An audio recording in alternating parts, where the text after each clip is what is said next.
3 Fokus 30.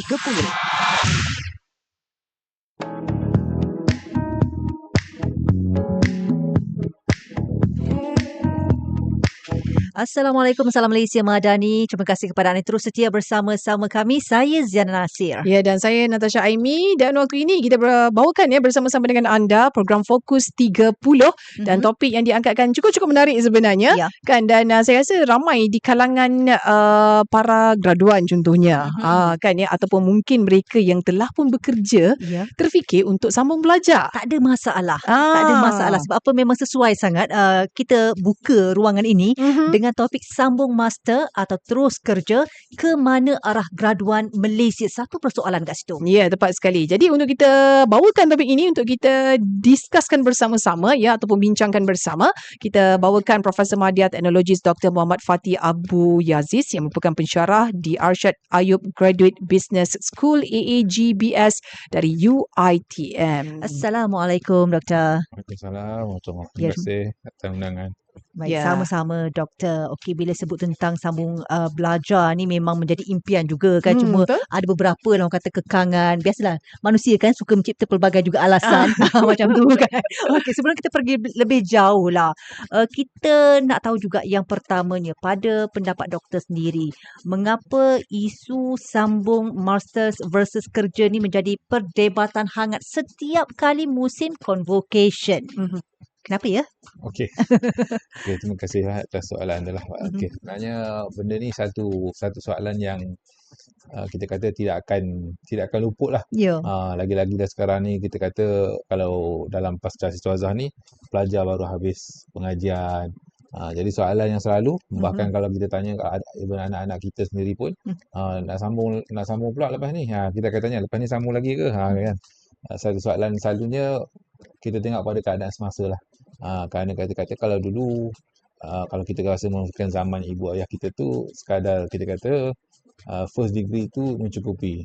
Tapi kita pun sekarang kita tahu dengan keadaan sekarang yang pelbagai cabaran, Ya, persaingan. dan kita merasakan sambung belajar itu juga penting. Tapi pada masa yang sama juga kadang-kadang dilema kita, pengalaman bekerja itu juga penting. Yang mana satu nak go for itu dulu. Yang mana yang kita nak pergi dulu. Adakah bekerja dulu ataupun sambung belajar. Kerana peluang sekarang ni keadaan dah berubah.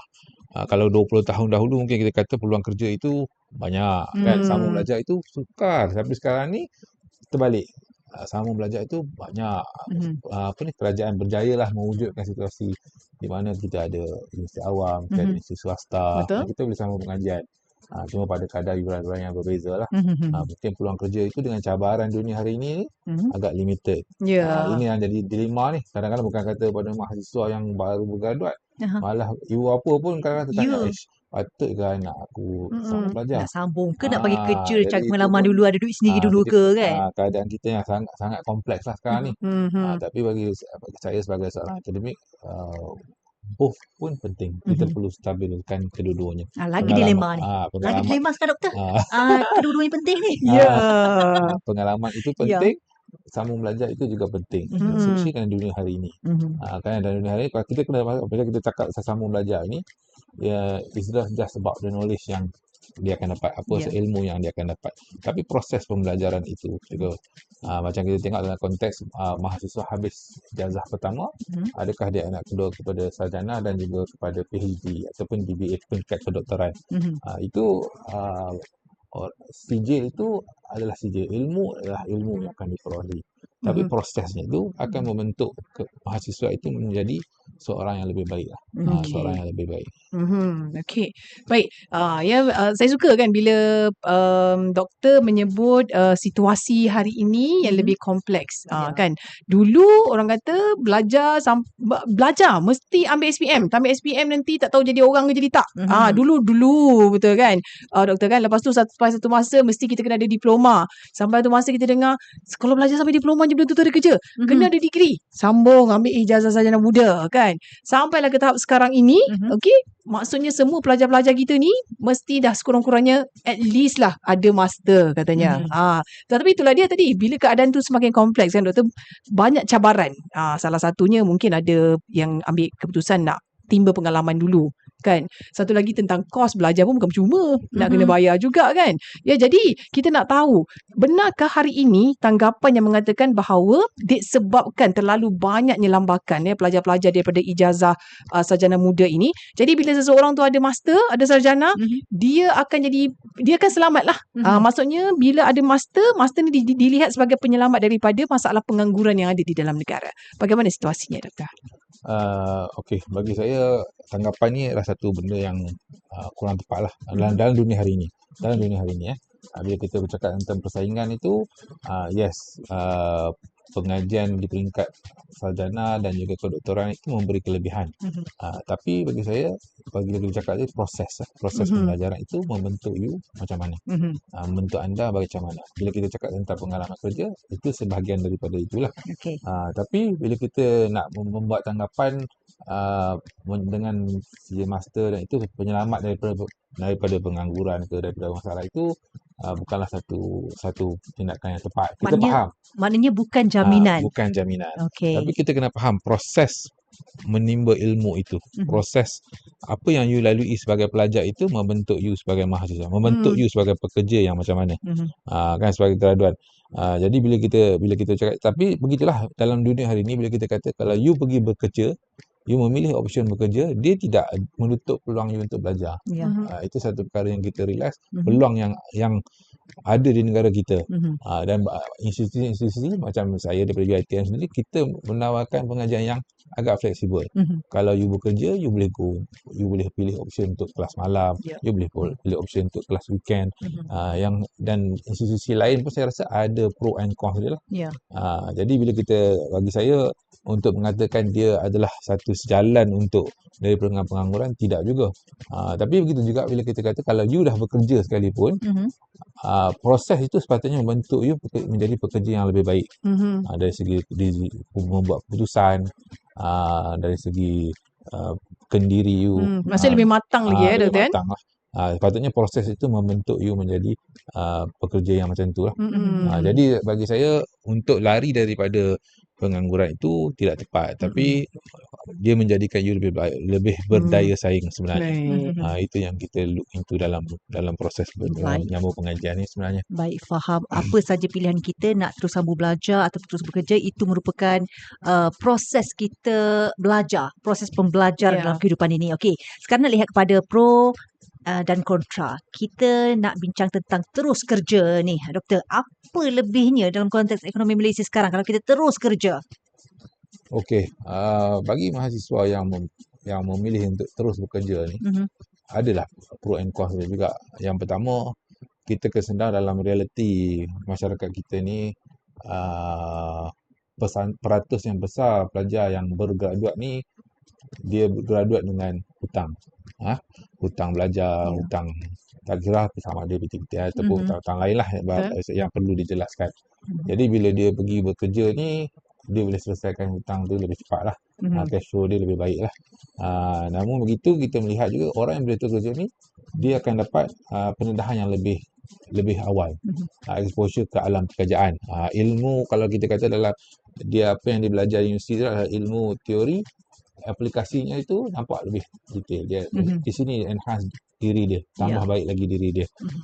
Dari segi yang ketiganya, yang saya rasa yang memberi kelebihan kepada pelajar, kepada mahasiswa yang decide untuk buat keputusan untuk kerja ni, dari segi networking dia lah. Jadi kalau kita tengok pada 3-3-5 ni, dari segi kebaikan itu ada banyak lah. Cuma bila kita tengok dari kontra dia, mungkin kadang-kadang bila dia ada momentum bekerja ni, dia punya keinginan untuk sama belajar itu ada. Tapi dia merasakan satu keputusan yang berat lah, kita kata. Kita faham pun dengan komitmen kerja hari ni, dengan tanggungjawab ni, kadang-kadang orang kata apa, bukan 8-5 dah, 24/7 orang kata kan, 24 jam 7 hari seminggu. Kan, kalau orang kata dalam sekarang, kalau selepas pukul 5 itu kerja datang pula dalam bentuk lain lah. Lain pula. Bentuk lain juga. Tapi itu komitmen kerja yang kadang-kadang saya rasa individu ini merasakan satu bebanan yang besar.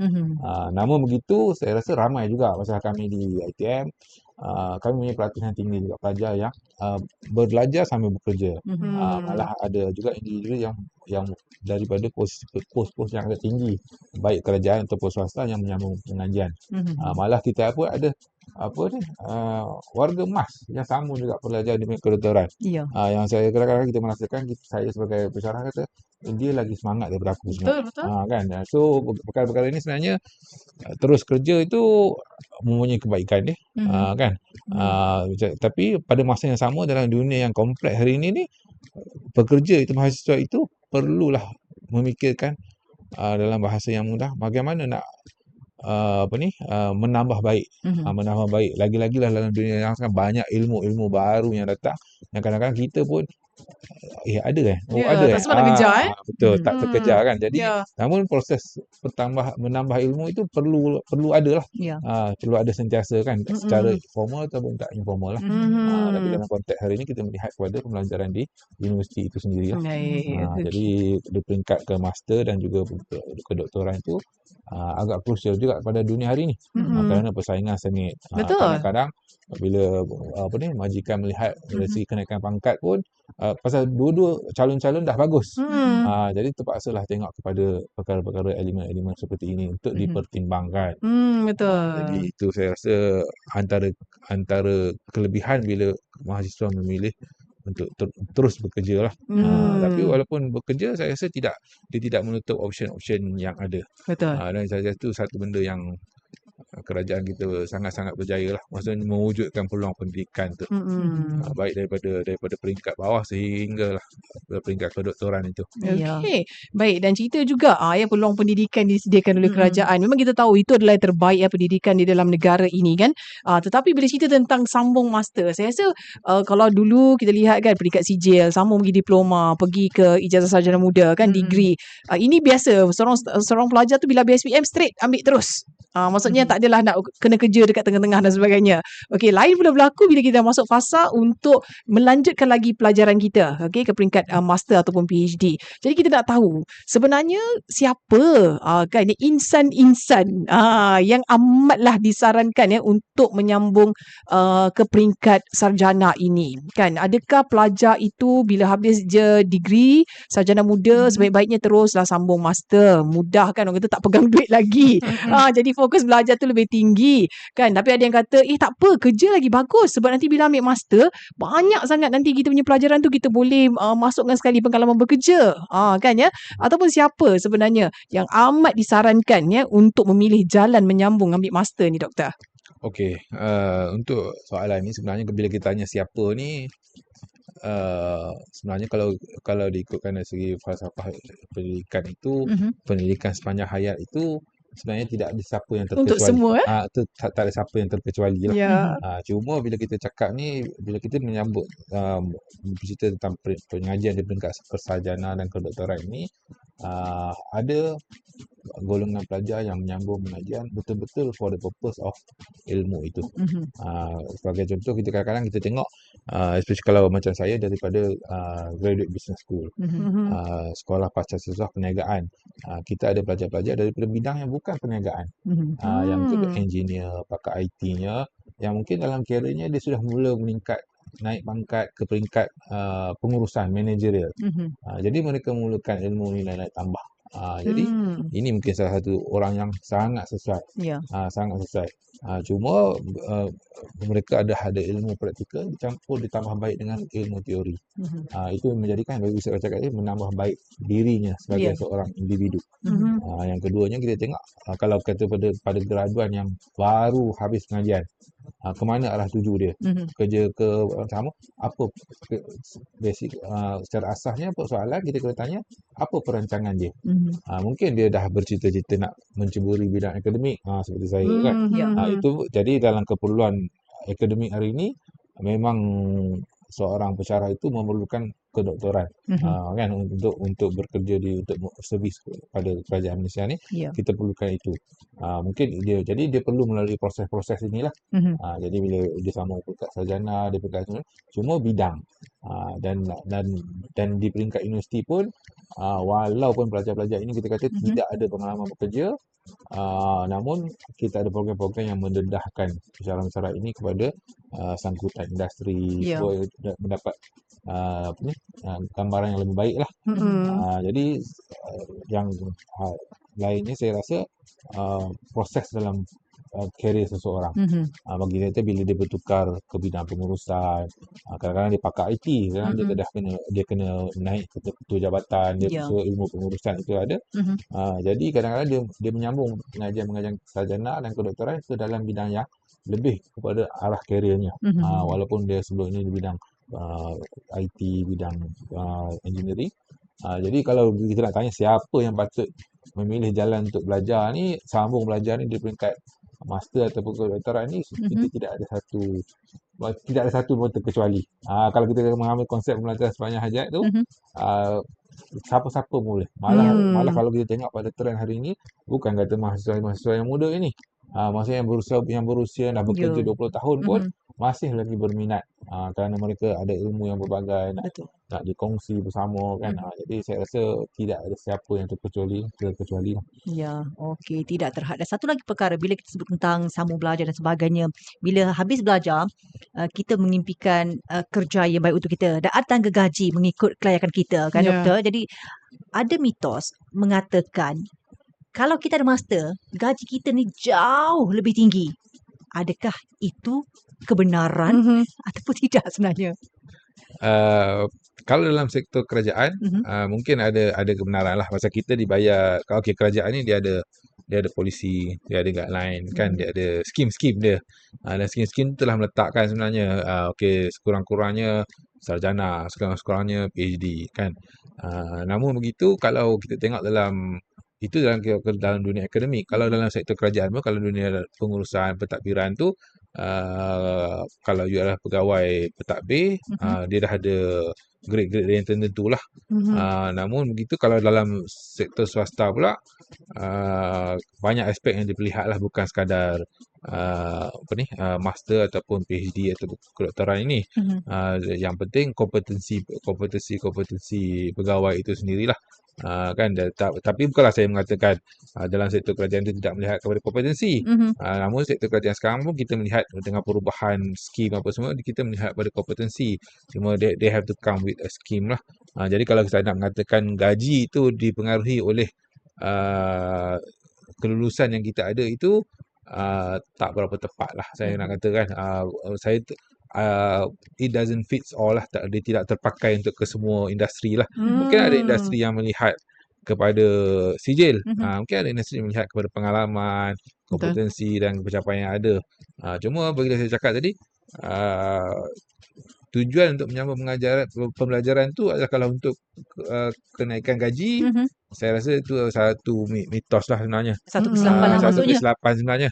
Tapi perlu diingat, bukanlah itu sepatutnya menjadi penghalang kepada you tak sambung belajar. Jadi kita tak naklah nanti dari segi mana, alah sambung belajar pun tak naik gaji kan.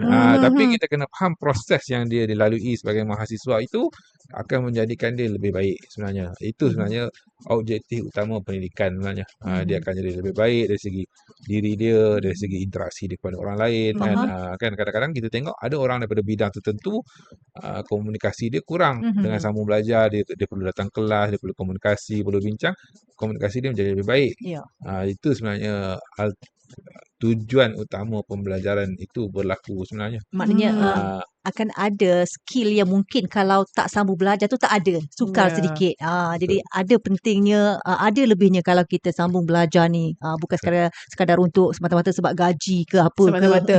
Kan dia memang dari awal ni kalau kita dengarkan doktor selalu sebut proses itu yang paling penting. Sebenarnya harga dibayar adalah pengalaman yang kita ambil sepanjang kita sambung belajar itu. Dan bila kita cerita juga kan, kita dah ada niat dah doktor kan nak sambung belajar. Okey, mungkin doktor boleh bagi tips lah kan, apa agaknya tanda-tanda seseorang tu dah bersedia dah untuk meneruskan ataupun nak melanjutkan pelajaran mereka ke peringkat lebih tinggi, ke peringkat master ini. Apa mungkin tanda-tanda yang boleh kita kenali? Maksudnya, okeylah, ambil lah keputusan, pergilah sambung belajar, daftarlah sekarang. Niat dah ada. Sebab tadi doktor dah cakap dah, semua orang ada peluang untuk sambung belajar, tak kisah. Kadang-kadang umur dah warga emas pun boleh sambung belajar, tak masalah. Kan ya, tetapi waktu bilakah paling tepat seseorang tu dah dapat sign ataupun signal yang mengatakan inilah waktunya untuk anda terus sambung belajar? Okey, kalau kita kata nak sign atau signal ni banyaklah tanda-tanda seseorang. Yang pertama macam saya cakap tadi, bila kalau seseorang itu di dalam kerjaya ni dia sudah mula naik pangkat yang lebih tinggi. Yang mungkin dia bila kita naik pangkat ni kita satu perkara yang barulah. Walaupun mungkin kita naik pada line sama, tapi bila kita naik ke satu stage yang lain, dia melibatkan perkara lain. Kita kena menguruskan manusia, menguruskan kerja, menguruskan organisasi. Yang kadang-kadang mungkin pada kita ada ilmu yang lacking lah di situ. Jadi mungkin tanda-tanda yang kita melihat sambung belajar itu di peringkat sarjana dan juga kedoktoran itu adalah satu perkara yang boleh menambah baik lah. Menambah baik lagi.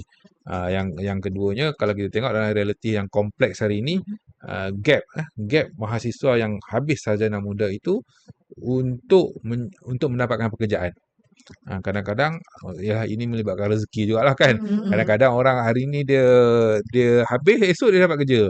Tapi kalau kita tengok competition untuk mendapatkan kerja tu juga adalah tinggi. Jadi saya rasa masa tu kadang-kadang bertahun mahasiswa ni dapatkan pekerjaan. Jadi saya rasa ini juga adalah tanda untuk menyambung pengajian sebenarnya daripada masa terbuang begitu saja. Sebagaimana saya tak bagi tahu tadi, walaupun you bekerja secara sambilan ke secara sepenuh ke, peluang itu ada. Jadi dengan peluang yang ada itu sepatutnya digunakanlah oleh mahasiswa-mahasiswa yang kita ada lah. Dan antara yang lain tanda-tanda ni banyaklah sebenarnya kan, kita nak cerita daripada kalau penukaran karier kan. Dan yang paling penting sekali saya rasa rakyat Malaysia ni perlu ada dalam hati kita, ialah dalam minda kita ialah pembelajaran itu dia tidak akan berhenti di situ saja. Kan kita satu-satu benda ada, malah kalau orang kita kata proses mendalami ilmu itu perlu. Kan dia menjadikan kita lebih baik kan, walaupun bidang-bidang lain. Macam saya mungkin dari bidang pendidikan mungkin ada benda-benda yang kita tidak tahu bidang lain, benda-benda baru pada hari ini kan. Yang kita perlu dalami. Jadi benda-benda ini sebenarnya adalah tanda-tanda lah sebagai seorang manusia itu menyambung pengajian itu adalah option yang terbaik lah sebenarnya. Kan kita kata walaupun kita kata dalam universiti itu adalah pengajian secara rasmi lah kita katakan. So harap menjawab lah. Kalau kita lihat dalam situasi jika seseorang graduan tu memilih untuk kerja dulu, adakah pintu untuk masters akan tertutup ataupun dah lama ni dah meninggalkan orang kata yang dunia pembelajaran dah kan? lama ni, mungkin dah lebih 10 tahun, tiba-tiba macam tengok kawan-kawan ataupun adik-adik yang bekerja sambung belajar tak boleh jadi ni, nak sambung juga kan. Adakah masih terbuka luas itu ataupun bagaimana? Sebab kadang-kadang bagi kita yang bekerja ni kan, sentiasa alasan kita ada masa tak kita nak pergi kelas semua tu, doktor? Dia sebenarnya kalau dari segi umur tidak ada had lah. Malah saya rasa dalam bukan saja di UiTM, malah di universiti lain pun kita tidak meletakkan satu had maksimum, especially untuk peringkat master dan ke atas lah. Kedoktoran kita tidak ada had umur. Umur 60, umur pencen, you pun pencen tak boleh belajar. Tidaklah kan. Tapi itu adalah atas inisiatif sendiri kan. Malah kita ada pula yang memang pencen, saya nak sambung belajar dan isi masa lapang di samping ilmu yang dapat itu. Jadi bila kita cakap had usia itu tidak ada. Walaupun dia tapi itulah dia, usaha itu, inisiatif itu perlu datang daripada tuan badan sendirilah.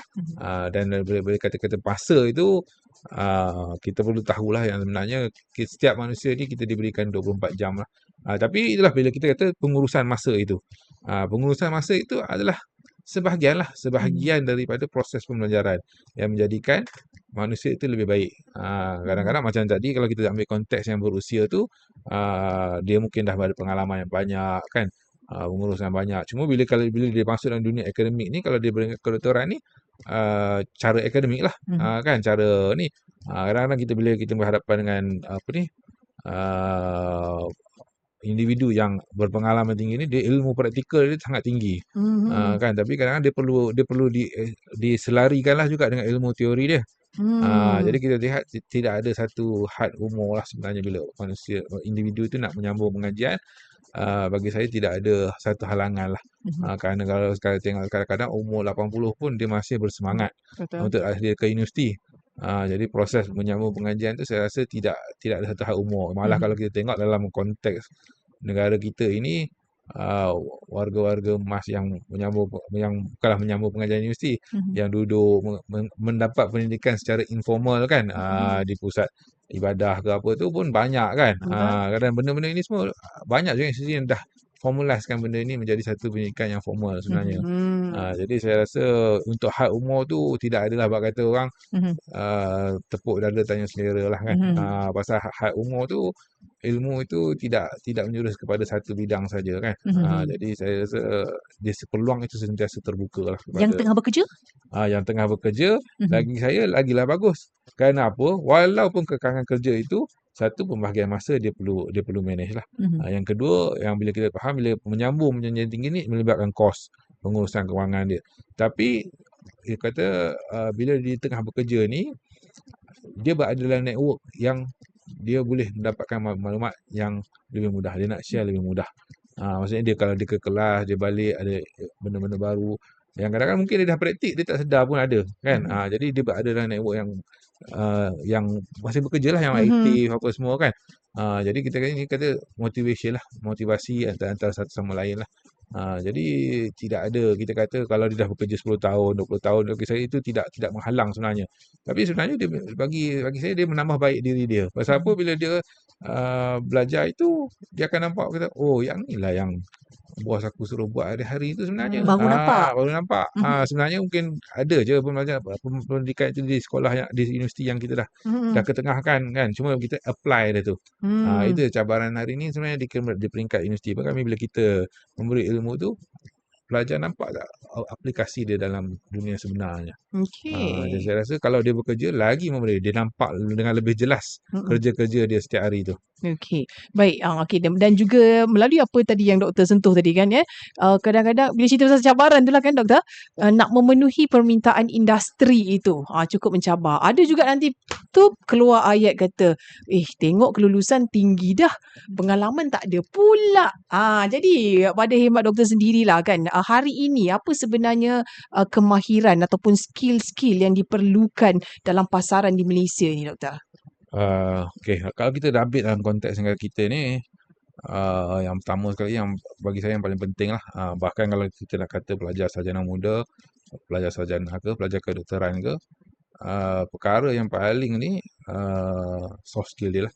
Ataupun dalam bahasa yang senang, saya selalu bahasa yang kepada pelajar, komunikasi dan negosiasi.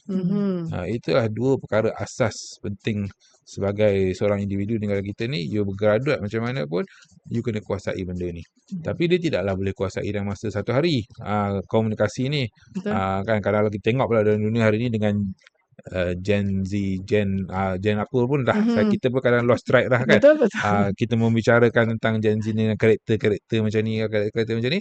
Tapi satu perkara yang saya sebenarnya kebolehan menguasai negosiasi dan juga komunikasi ini menyebabkan saya rasa kita memandang lemahlah pada generasi Z ni. Tapi kita kena faham generasi Z ni adalah generasi yang masuk ke alam pekerjaan hari ni.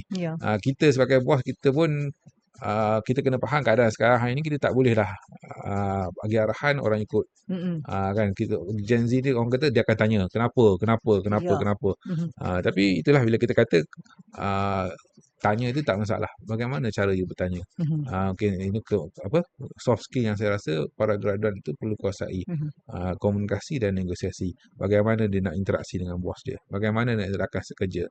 Bagaimana nak interaksi dengan masyarakat? Itu satu perkara yang mungkin generasi hari ini dia perlu tambah baik lah. Benda ni sangat penting sebenarnya. Sangat penting. Saya rasa di peringkat universiti kita dah ajar. Dan proses-proses pembelajaran. Maksudnya proses dia datang kelas, balik kelas, aktiviti-aktiviti di universiti itu dah memberi tambah baik di sini.